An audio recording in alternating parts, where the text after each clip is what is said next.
Yo, yo, yo, welcome to Dub Nation, episode 27, your hub for everything Utah Warriors of Major League Rugby. I'm Jarom Jordan alongside Banksy. Down goes LA. Rematch this week. To the playoffs we go.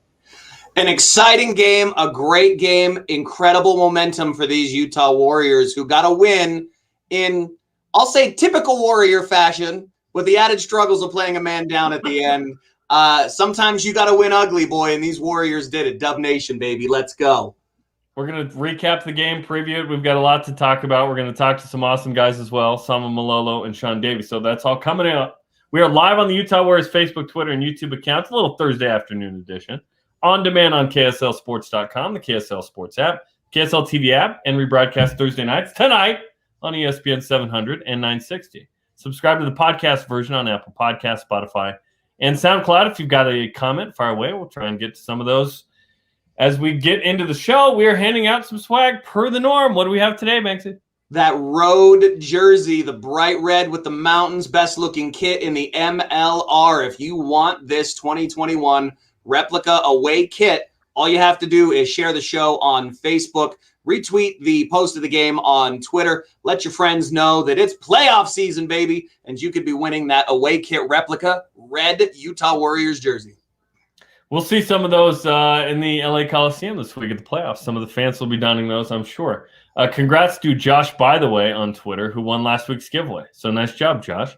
Okay, as mentioned, here's what's on the show rundown. We'll recap the win versus LA. Oh, a Western Conference team took down the Giltinis. It was the Utah Warriors. Scores from around the final week of the regular season in MLR.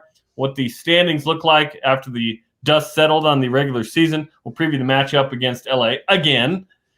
And our guest, loaded, the MLR Player of the Week, Sama Malolo, try-scoring machine. He's amazing. And assistant coach Shaun Davies as well. And Rugby 101 talks about red cards. Fraser Hurst got one. We have some news about Fraser, which we will get to coming up later in the program. Okay, let's recap the win. Oh, the comeback kids do it again, Banksy. 34-29 against LA. This is awesome. There's some good. There's also some bad associated with this win. But so let's break it down. The good. You beat LA. Okay, it happened. Utah beat LA in dramatic fashion. It happened. We saw that. LA loses to a Western Conference team for the first time. By the way, LA has lost to all three other playoff teams.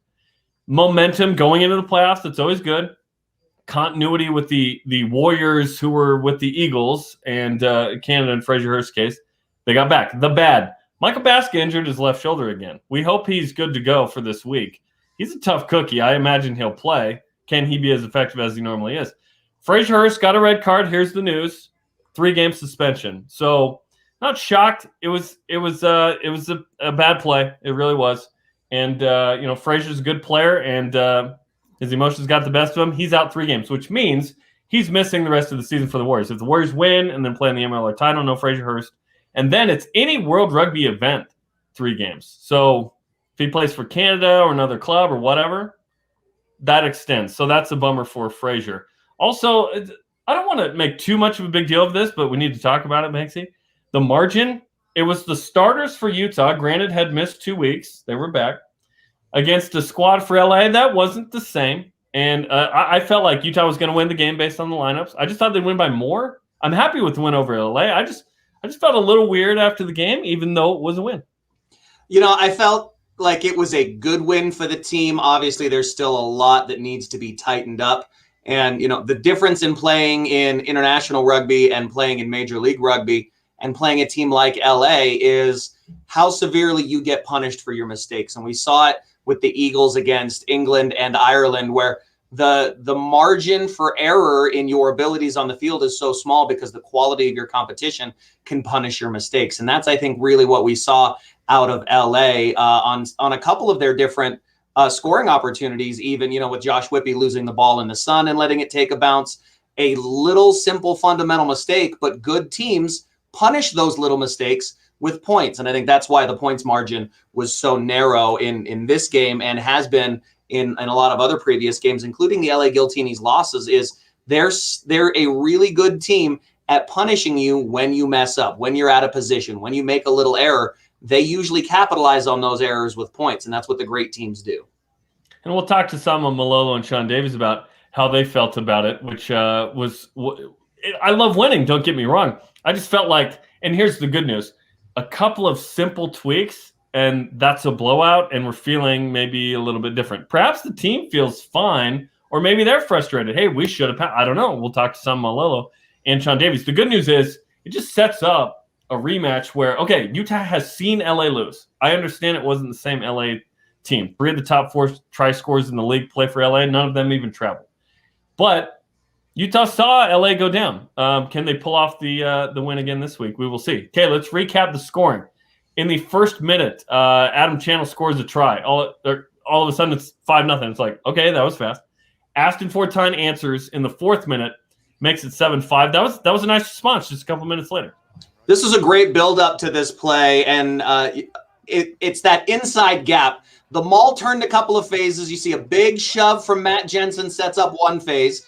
Then the second phase comes through, and Aston Fortine, you see standing right there. He's ready to go, calls for the ball, and then just powers through quickly with Gus McClellan pushing him through. When you can recycle that ball from a pick and drive that quickly, those defensive lines open up, and it doesn't allow the defense to get low and stop your forward momentum. And that's all that led to that Aston try. And it was really good heads-up, quick rugby from the entire forward pack. Whenever he runs onto the field by me, I go, who is going to tackle this guy? Like, he is a monster, man. Another monster in the 20th minute, Yuri Van Buren. 6th try of the season. I don't think we've talked about Yuri scoring enough. Makes it 12-5 at this point. He's been so steady for the big man at the back of the scrum. You see this ball waits and holds. It was a good shove and gets turned, popped out. Still a lot to do. Beats 2 guys and just forces his way down to the try line. That was a great solo effort off of a good scrum platform for the Warriors. I love when the whole bench is just right there. Just everybody's in. Instant energy. Great. That's great. Okay, 31st minute, Ryan James scores a try for LA to make it 17-12 Utah still. By the way, shout out to Dylan James, former Warrior Select player who got in for LA. Congrats to Dylan. Good to see him get in. 36th minute, Sama Malolo.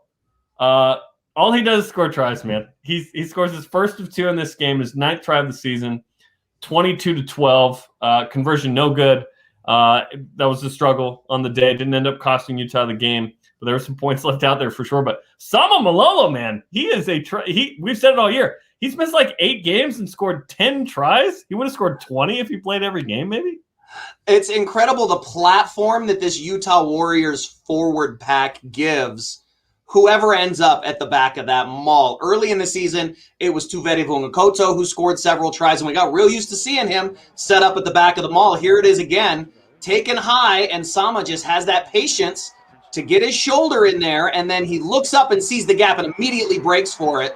When the 9 and the flanker are soft like that, or usually it's the 10 or 12 in that gap off of a maul, when they're soft and not paying attention, you can break so hard off of the backside of that maul and let it roll, and that's exactly what Sama does. He's scoring in the exact same place on the field, too. So, and he knows where the camera is always. He's great. I love it. Okay, 44th minute. Adam Channel gets his 2nd try of the day. Conversion no good. Utah still up 22-17, but it's a game here in the second half. 52nd minute. Sama Malolo again. 10th try of the season, 2nd of the game, 27-17. The thing I really like about this try in the build-up is the maul starts going forward, and you see Baska get his shoulder in, and then Whippy get his shoulder in, and everybody just drives forward there. Some extracurriculars off the ball with Ali Khalifi there, a little bit of frustration from LA, but this was just a great move. This ball was about 7 meters out when that maul started, and just the commitment to get the bodies in from those backline players to keep that motion going was a great move. Michael Baska puts his shoulder in there, his left shoulder specifically. I skipped over his score. Let's go back to the 23rd minute. Michael Baska scores a really nice try in the left corner, and in the process injures his left shoulder. But this is a nice buildup. Baska continued to play another, after this, another 45 minutes, which was insane, man. Watch and check this out. This is a great play by Utah. The big chase from Whippy is where it starts, and it applies the pressure. Watch Whippy on the recovery, though, now. The kick comes back. It's high. There's lots of time underneath this. And everyone stops, Banksy. Everyone thought the play was dead, and it went into touch. It didn't. You see the ball come around, and obviously Mikey Teo with it. This sets up now on the first phase, and this ball's going to come left. Now you see Josh Whippy run back across, immediately get into position to support, and now makes himself a factor with the gap. Gets the ball away, and then Baska running the support line where you always want your 9 to be. This, I thought, was questionable right here. That contact should have been a yellow card. There was no intention to wrap his arms. All he was trying to do was force the player out and injure the player, which, of course, Michael was injured on that play. That's the start of something that continues to develop in this match about policing the game that has some negative consequences for the Warriors down the road. But we'll get to that as we get to that moment. Yeah, Michael Baska hurts his left shoulder, which I believe that was that same shoulder he hurt earlier in the season. But again, he doesn't come out like he just stays in there. He's so tough. Okay, back to the second half. 55th minute, Christian Rodriguez scores a try for LA. It's still Utah 27-24. It's a close game at this point. I'm feeling like why isn't Utah pulling away? But a few mistakes, like we talked about, happen. Yet Utah's still up. In the 64th minute, Frazier Hurst gets a red card. And like we mentioned, this is a 3-game suspension. And unfortunately, Frazier's going to be out for a couple of games. So this happens, and when I talk about policing the game, the ball's away there, and Baska, we saw the push on Baska. There was another push on Hagen Schulte away from the ball. This was another moment where there was some extracurricular contact. There's no reason to wrap up Frazier Hurst in that situation, but the referee's not policing the game, and players lose their cool in that situation. And obviously, there's no excuse for what Frazier did. Putting your boots to the head of an opposition player is never acceptable, and clearly he was in the wrong and deserved that red card. I'm not defending his actions in any way, shape, or form. But we have to do a better job of policing the game. I grew up in an era where you could put your boots to somebody in the bottom of the ruck if they were being a jerk around the field. You want to hit my 9 as he goes out of bounds? Guess what's happening next time we get in a ruck and I see your number at the bottom of that ruck? I'm going to let you know I wasn't happy about that. You can't do that anymore because it's a red card. Players used to be able to police the game in a way that kept everybody honest. Now, players play on the fringes of the rules to see what they can get away with, and unfortunately, the frustrated player is the one that ended up with the red card here. Yeah, I agree. When I saw it, I thought that's pretty bad, right? Yeah, boot to the head is tough. So I think a deserved 3-game suspension, which is a real bummer. Frazier Hurst is a good player. And so he's out. Danny Christensen's in, who's been ready, and that's good news for Utah. We do have a comment on Facebook from Michael Baska, who's watching the program. What's up, Michael? No injury. Schultz is 100% ready to go for this weekend, fellas. You're my boy, Blue. That's what I'm talking about, Baska. Hey, good pull on that quote. I don't even care if he's lying because Michael Baska is awesome. I'm telling you, like he played through that injury. He's ready to go. I love me some Michael Baska. So that's great. Thanks for the update from the horse's mouth, which is great. How about that for on-the-spot injury updates, man? It doesn't get any fresher than the man himself. Oh, man. Okay, couple comments. Rob Hammerschmidt, Jarom Jordan from the Rugby Rant. I was on their show last week. Jarom Jordan, are you still backing Utah given that LA was missing 7 starters? I realize silly question, but interested in comment. Of course I am. Listen, if Utah plays like last week, it won't beat LA this week, but I don't think that Utah will play like they did last week. I think that Utah is going to clean up some of those mistakes you talked about, Banksy, and we'll get to this more in our preview. But I think that Mikey Teo makes a big difference. The continuity of having those guys back for a second game, seeing a win gives some confidence. And it's one game. And when they played before, it wasn't at the Coliseum. It was at SoFi. It was a little different for both teams. I'm still feeling good about Utah's opportunity here to win this game and pull off an upset. And it wouldn't be a massive upset because we've seen Rooney and Rugby ATL and NOLA, and now Utah beat LA. It's possible. It's doable.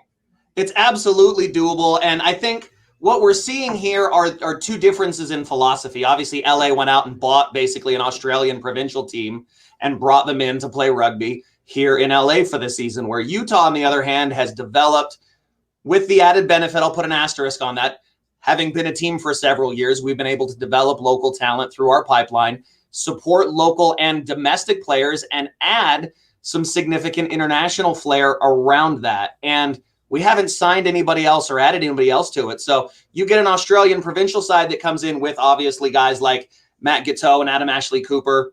DTH Vandermeer's been electric this season. All of the good things that we've lauded onto them this year, but I think we've seen LA play their best rugby.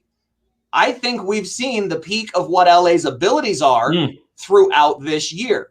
I still don't think that Utah has put together a full 80 minutes of their best rugby in all three phases of the ball, on offense, on defense, and through the set piece and kicking game. So I think there is a higher potential for Utah to excel and exceed in this match versus LA than I think LA has the opportunity. Now, LA is good, but Rob, we need to quit putting LA on a bloody pedestal. They're just a rugby team. They're just men. Gitz and Ashley Cooper are past their prime, if we're being honest. Still really good rugby players. I don't want anybody to think I'm sliding them in any way because they've been the core of a really good LA team all year.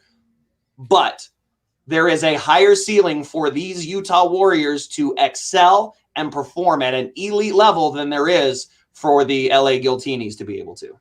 Yeah, I'm excited about it. And again, we'll preview it. There's some great comments which we'll get to because I want to finish the recap. Then we're going to talk to Sama Malolo here in a second. But, man, I can feel the playoff buzz. I can feel it right now. You're getting me excited. Okay, after Fraser Hurst goes out with the red card, obviously 15-on-14 for the final 16 minutes here. Siru Vularica scores to make it LA 29-27.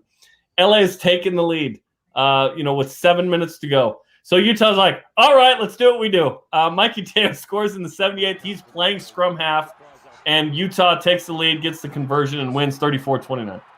This is the third or fourth week in a row now that we have seen a player score from that inside 9 position. Baska's done it. We've seen Danny Christensen do it twice in his debut for the Warriors in the starting lineup, and now Mikey Teo's done it. This is part of the Warriors' game plan. It's part of the reason why LA beat the Warriors in their first match at SoFi Stadium, was noticing and recognizing that gap at the 9-10 and being able to attack and exploit it. It's what elite level teams do. And now we're seeing that play out of seeing that play out of Utah against LA, and LA doesn't have that response. Now, another good comment from Rob Hammerschmidt. The lineup of the week is Goddard versus Baska, right? The 9 play really could decide this between these two teams, because all other points being even, it's a coin flip between these two teams. I really feel the best two teams in the West are playing for a chance to get into the final. Amen. And to what you said about a full 80 minutes, the closest we've seen Utah play, and to me, the best game, the longest, was Austin at home. Utah just dominated. And it was like, wow, if this team clicks for longer, it's trouble for anybody, even LA. So again, we'll preview the LA Giltinis part 2 coming up a little bit later. Stats look like this: 11 tries scored in this game. This was some fun offense. Conversions were terrible, 4 for 11 combined. No penalty goals, ton of possession for Utah in territory. And then the scrums, Utah was excellent in the forward pack. I realize, again, it wasn't the same LA team, but Utah could only face who was in front of them, and Utah dominated in the scrum.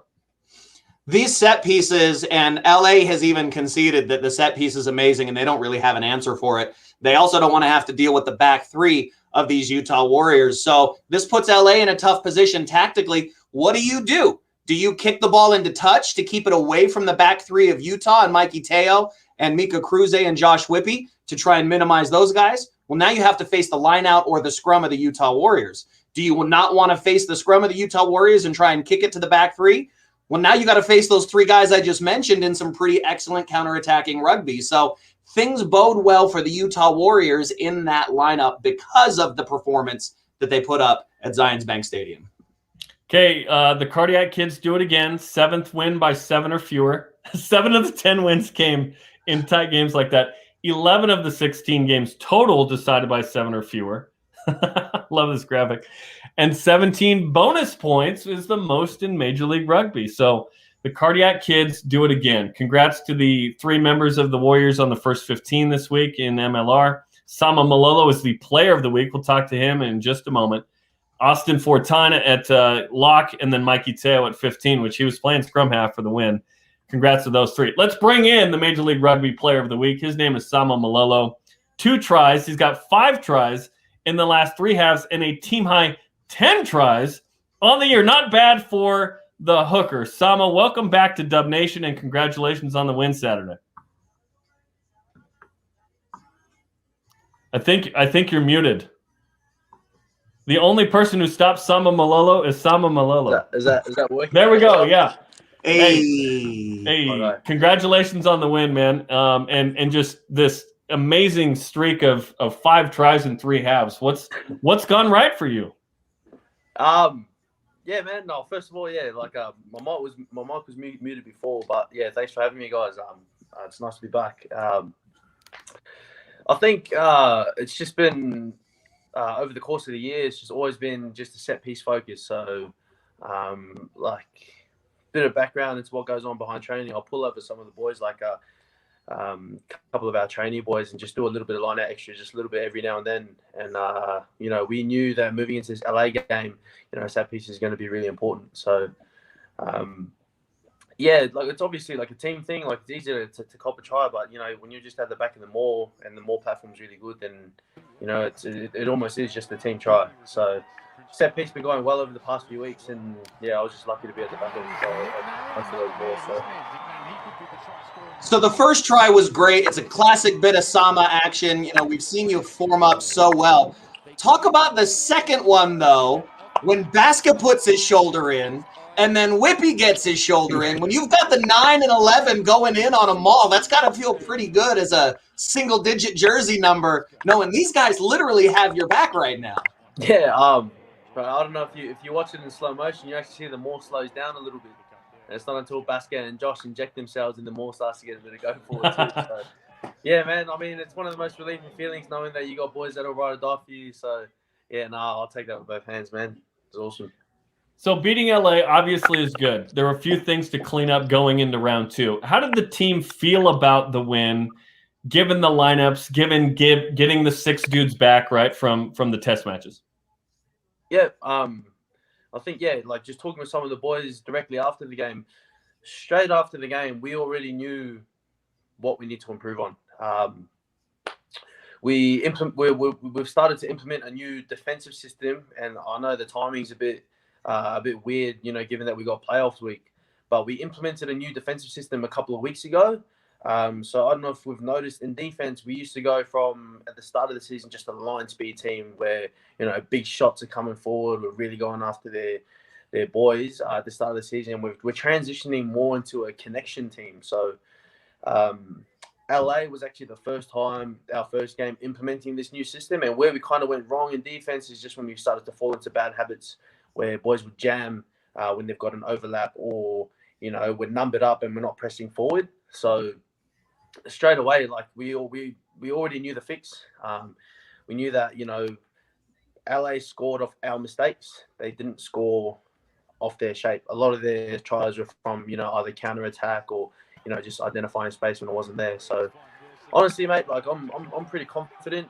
You know, this week so far we've been honing in on that defensive system, and yeah, we do that right, and we're gonna, on top of our really good attack, you know, we'll stop LA from scoring points and just continue doing what we usually do in the attack.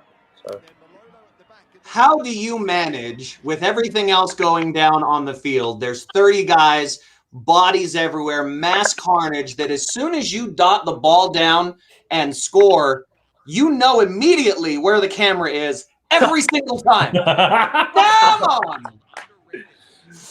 What's this guy? I kid you not, I just looked up, you know, whether there was a camera there, whether there was a person there. You know, I just saw it in, like bit of context into that one. Man, it's just, just the passion thing. Shaun actually gave a really good speech pre-game, talking about how, you know, it's been for the ride for our boys, man. It's been 6 months since some of our boys have seen their families. We got boys with wives and kids that haven't seen their families in 6 months. So it's been hard. And like I wouldn't usually be, you know, that extroverted with my try celebrations and that, but it just kind of hit me, you know what I mean? It really did, you know, like a lot of us haven't seen our families in a long time, so there was a bit of passion in there too. But yeah, back to your question about the camera, mate. Crazy coincidence. I kid you not. If the camera wasn't there, I would have done the same thing. I promise. Listen, you've got a lot of practice. You have 10 tries. You're getting to know where the camera is because you're in that position a lot, which is awesome. You keep scoring off of that maul in the same position. They're going to keep putting a camera there. You may as well just go to it, Sama. Right, yeah, exactly. That's great. So, obviously, an amazing regular season for this team. I don't think a lot of people necessarily had Utah in the playoffs, but here you guys are taking on LA on the road, LA Coliseum, round 3, but 2 weeks in a row with the Giltinis. What will be the key to pulling off the win and having a shot at the MLR championship come August 1st? Yeah, I think if I'm being completely honest, LA got a bit of a sniff of it in the last game that we played them at. We just got to dominate them physically, with especially in the forwards.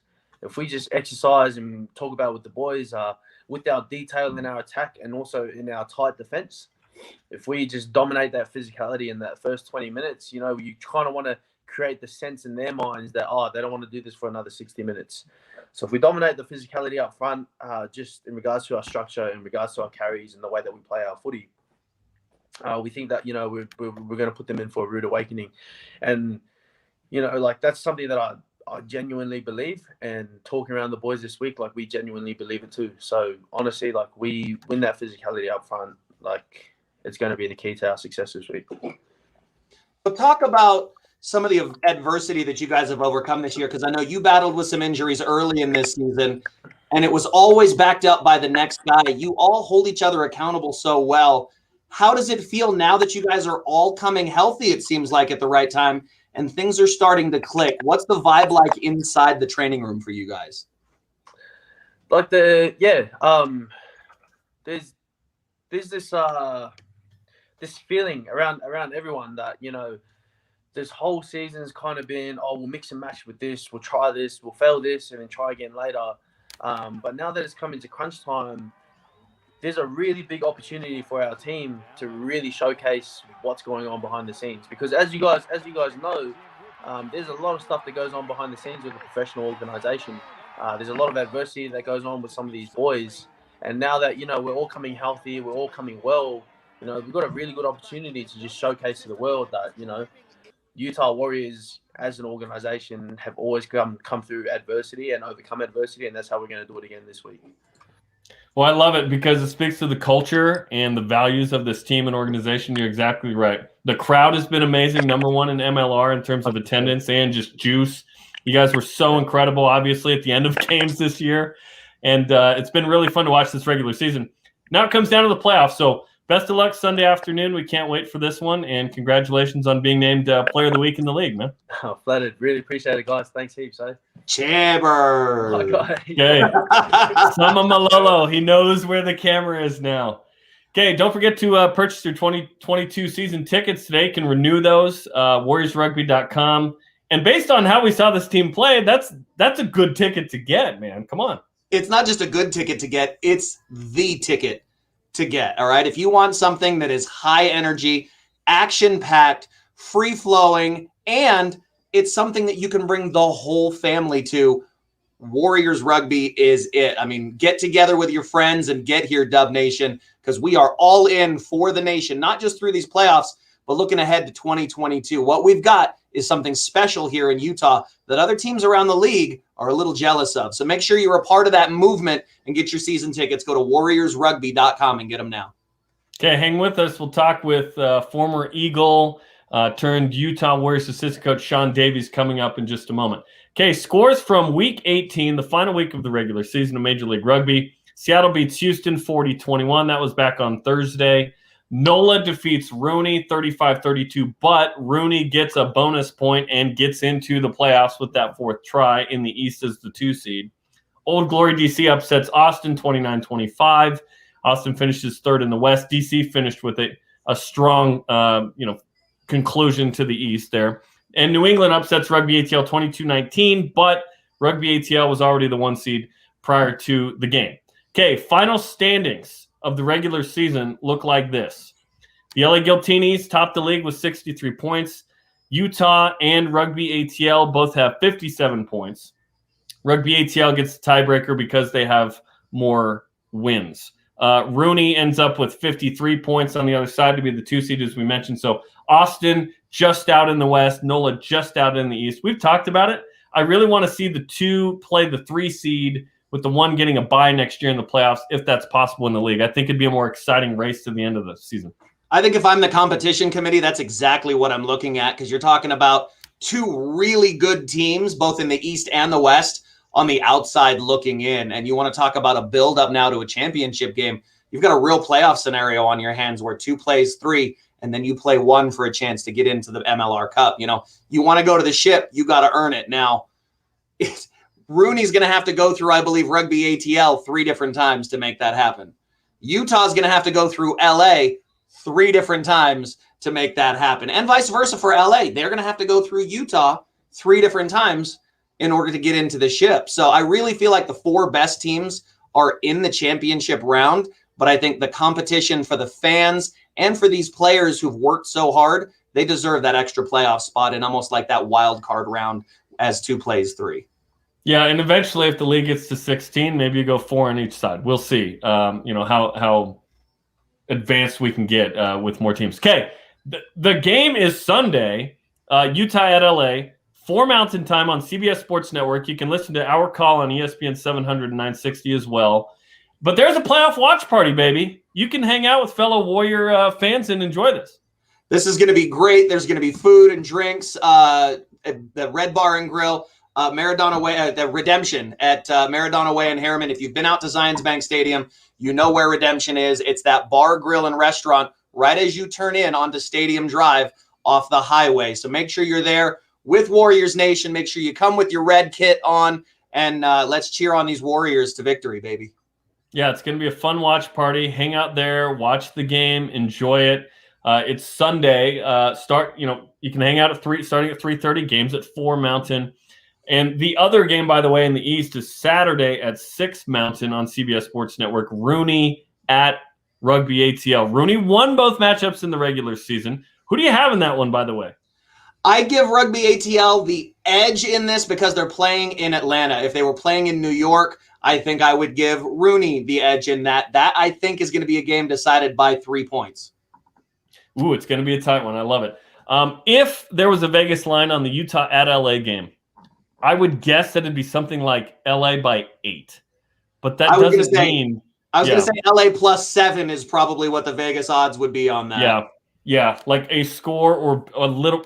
But that doesn't matter, man. And that's the fun part. Let's bring in a guy who's been in his share of important games. Assistant coach Shaun Davies, my old roommate at BYU, and the former Eagle. Shaun, what's up, man? It's playoff time. Let's go, baby. Good day, gents. Good to be here. How are we doing today?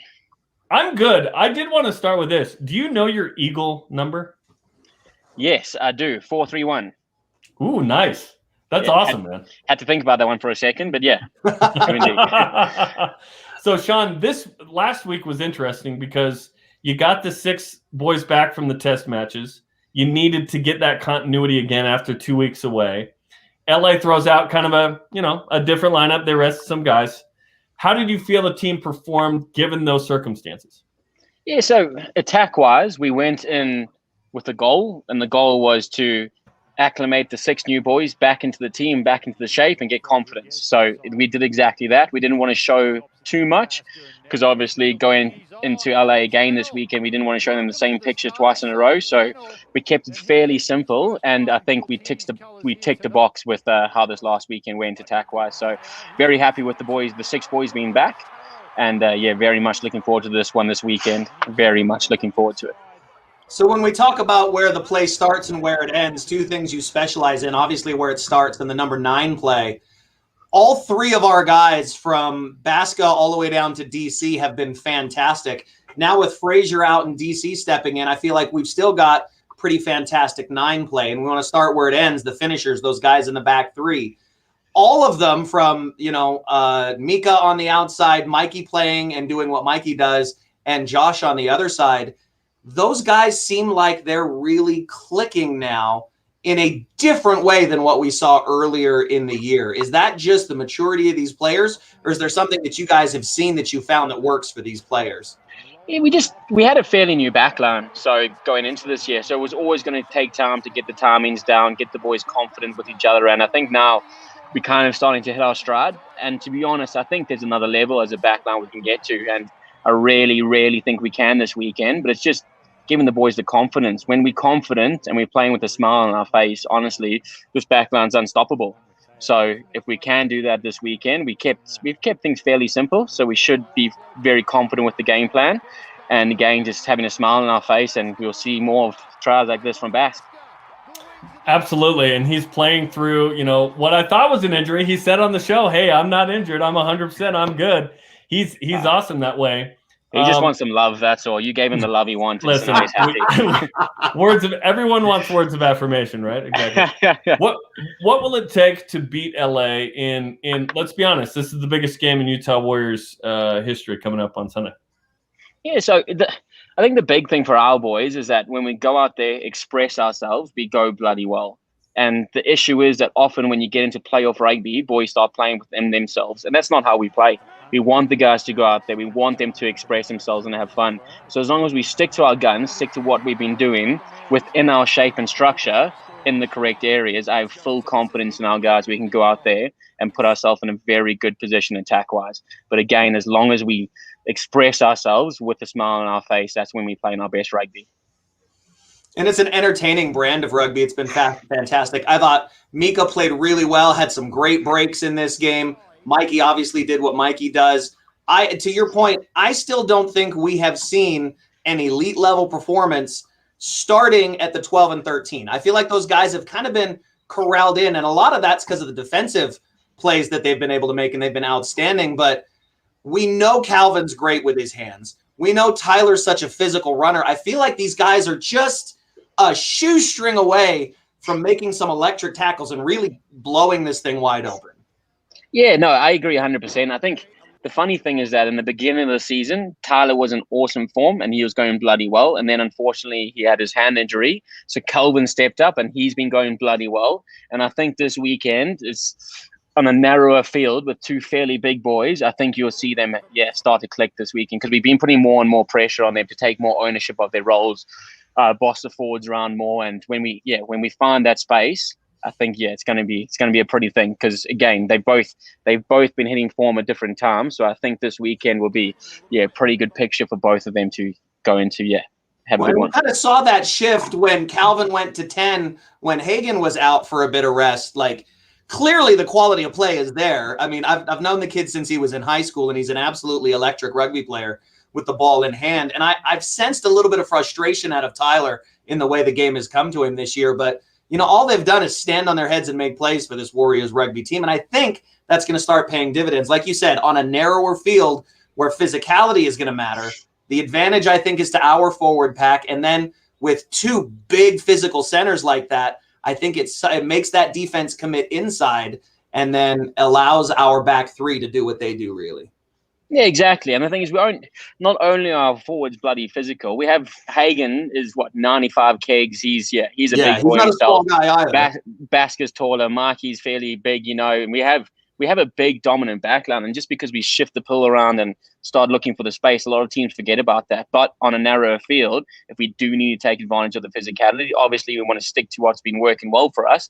But at the end of the day, on a narrow field, we are going to have to go down into a dark place. And I think that's when we go, that's where we will hopefully have an advantage this weekend.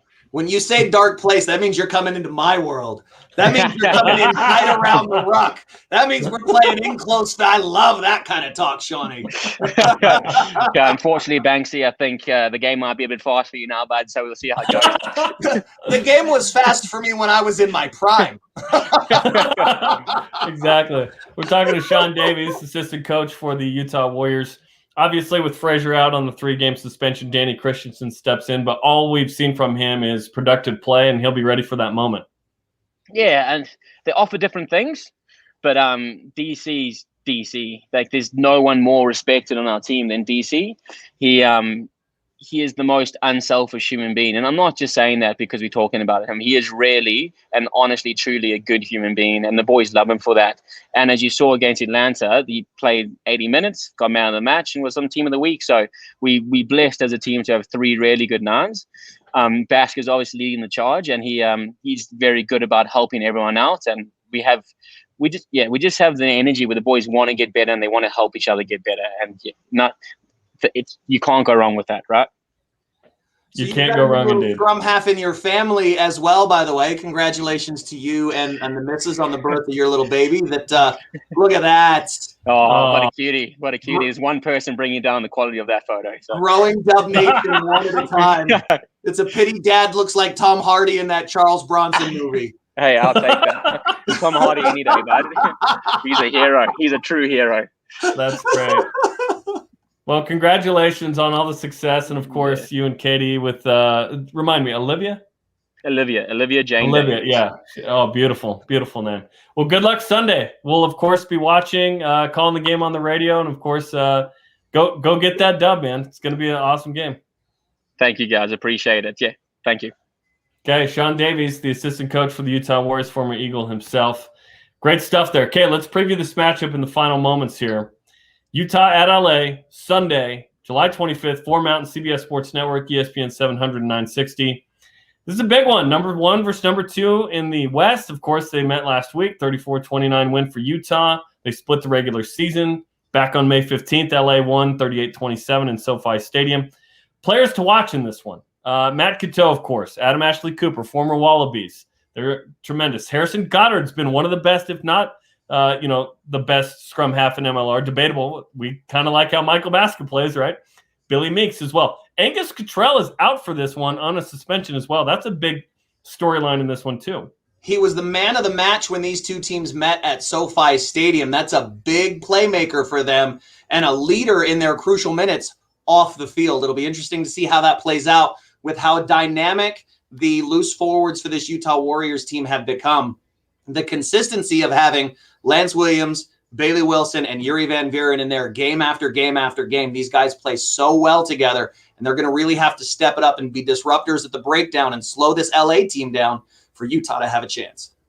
DTH Vandermerver, excellent winger as well. Listen, on paper, LA is a better team, but this game ain't being played on paper. And I really think the discussions we've had with Sama Malolo and Shaun Davies have given us an idea of the confidence level of this team, Banksy, but also that obviously those back 3 have been tremendous for Utah in open field. You talked about defensively what the centers have provided, the tremendous play from Michael Baska and Hagen Schulte at 9 and 10.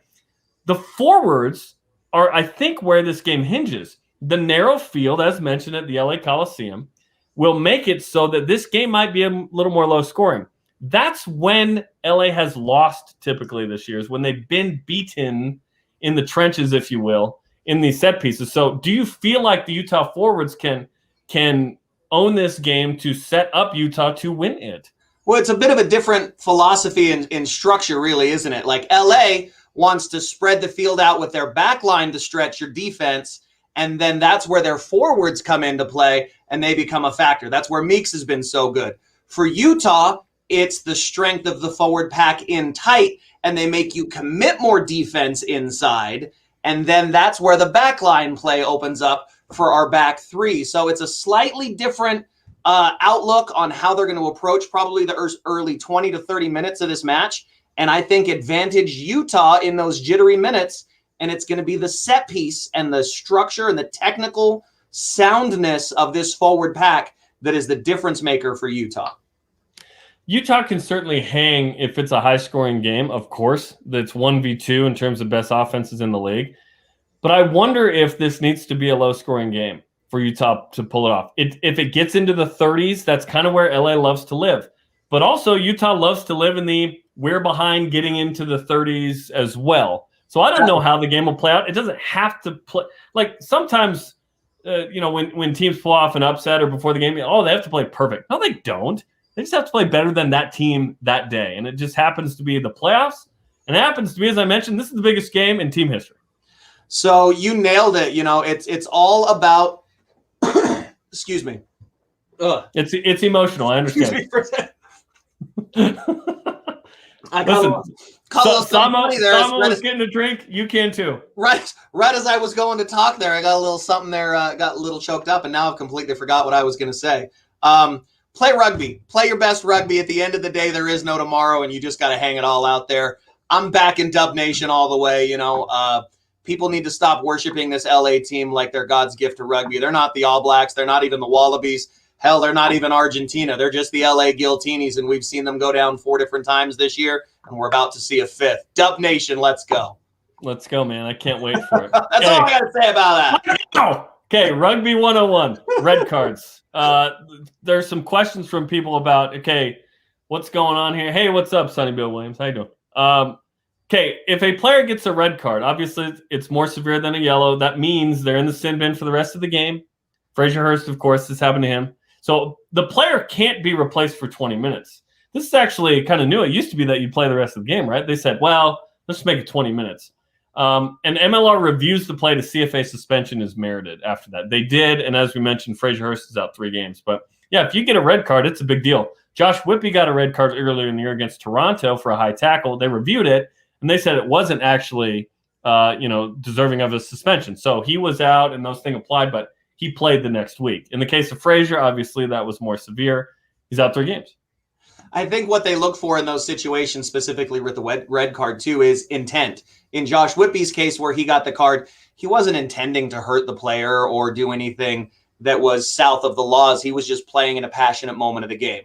Frazier, on the other hand, taking a stomp with the boot to a defenseless player's head, even if that player was being cheeky prior to that moment, is an inexcusable offense and clearly one that warrants the suspension. So red card's obviously the harshest penalty that you can get during a game of rugby. You can also get that red card for repeated yellow card infraction. So even if you don't do something malicious, but you're playing on the fringes of the law and you get in trouble for it repeatedly, you can actually get red carded for a lesser offense if you've been yellow carded for it or warned for it before. Shout out, as we've run out of time here, to everyone who weighed in today. This was great in the live edition here. Mohammed Azim, Rob Hammerschmidt, Tanner Whiteman, Michael Baska giving us the injury update. Brian, who asked, where's Chad Goff? Chad's been banged up a little bit. Other ones from Jay Larson and John Powers and Rob Nelson. Scott Strong. Thanks to everyone who's weighed in. Sorry. Hi, Banks. That's what Scott Strong said. So thanks to everyone who's weighed in. This has been great. We will continue to have Dub Nation next week after the win, previewing into the MLR Championship. We can't wait. So From again, your mouth Sunday, to God's ears, boy. Sunday, 4 Mountain Time, CBS Sports Network, ESPN 960 and 700. We will have the call on the radio as well. So hang out with us. Let's go, baby. That'll do it for us. Like and share this episode of Dub Nation. Follow the Utah Warriors on social media throughout the season on KSL Sports and ESPN 700 and 960. For Sama Malolo, Shaun Davies, Billy the producer, and Banksy, I'm Jarom Jordan. Go Warriors, beat LA!